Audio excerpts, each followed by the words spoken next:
All right, let's dive right in. We're going to talk about a situation that I think anyone in a helping role, a manager, a teacher, a mentor, knows all too well. It's that moment when you realize someone you're supporting is starting to lean on you. And I mean really lean on you. It can feel like a lot of pressure, and it almost always kicks off that same nagging question in the back of your mind. And there it is, right? That's the big one. That fear that all your good intentions, all your support, might actually be holding someone back instead of helping them forward. It can make you second guess everything. But what if that's not what's happening at all? What if we're looking at this from the wrong angle? I want you to really hear this. Let it sink in for a second. This is not a failure. In fact, what feels like a problem might just be a sign that you're doing something incredibly right. So let's reframe this whole thing. So, where do we even begin to flip the script? Well, first, we have to stop seeing this increased reliance as a problem we need to solve. Instead, we need to see it for what it is: a totally predictable and actually positive stage in a much bigger journey. Think about it like this. The only reason someone would lean on you so heavily is because you've done the hard work of building real, genuine trust. You've created a space where they feel safe enough to be vulnerable, safe enough to ask for help. That's not dependency. That's the fertile ground where all the real growth is going to happen. And check this out. This timeline lays it out perfectly. Look where increased reliance is. It's not the final destination. It's just a crucial stop on the map. They've already moved past resistance, you've built trust, and now here they are relying on you. This is the moment where our job shifts to guiding them toward that next step, practicing the skills they need to stand on their own. To make that shift, we need a really clear and powerful way to think about our role, and this is it. This is the mental model to hold on to. You are not an anchor, you are a bridge. This distinction is everything. An anchor keeps a boat safe by holding it still, right? It prevents movement. That's what creates dependency. But a bridge is all about movement.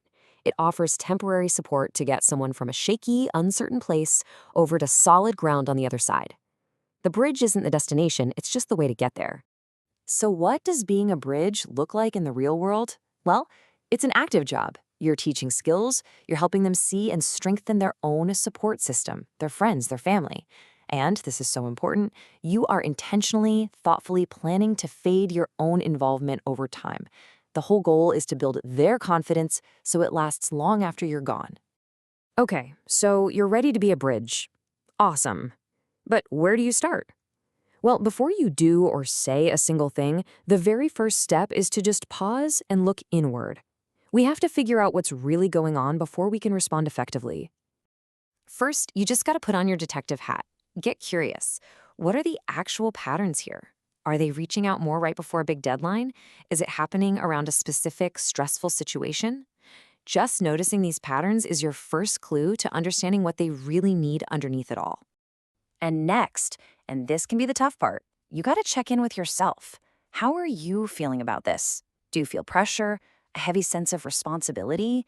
Maybe you're a little worried, or even, let's be honest, a bit annoyed. Naming your own feelings is so crucial, because if you don't, they'll drive your actions without you even realizing it.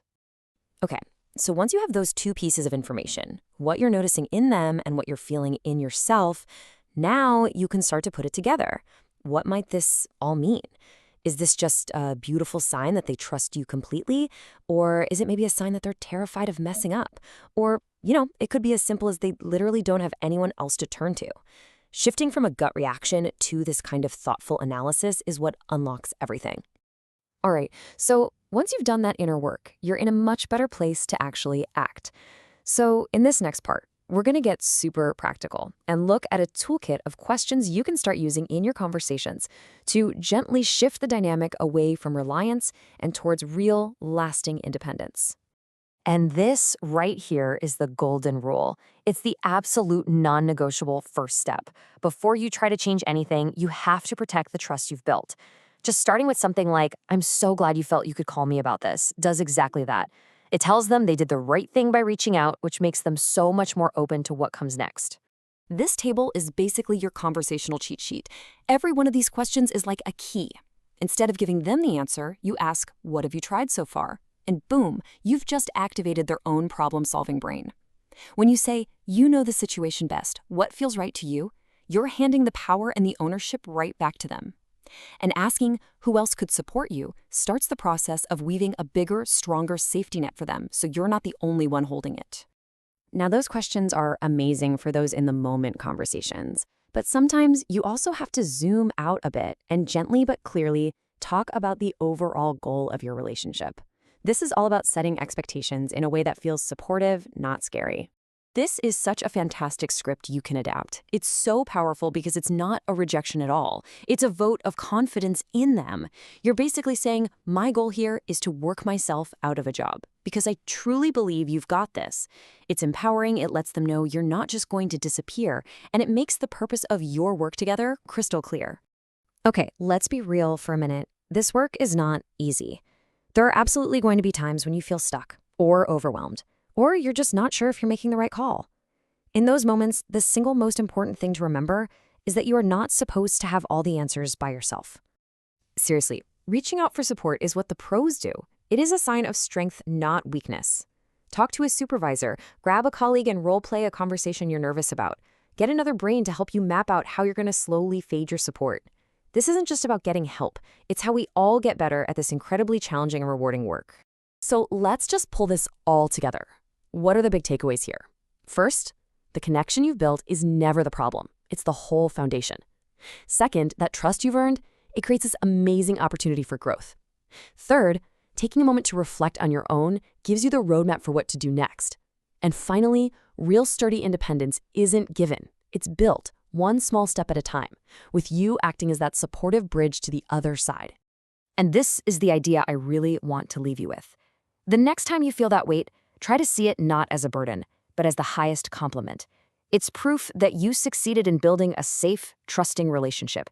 That was the first part of your job. And now the second part of your job begins using that trust to help them find their own 2 feet.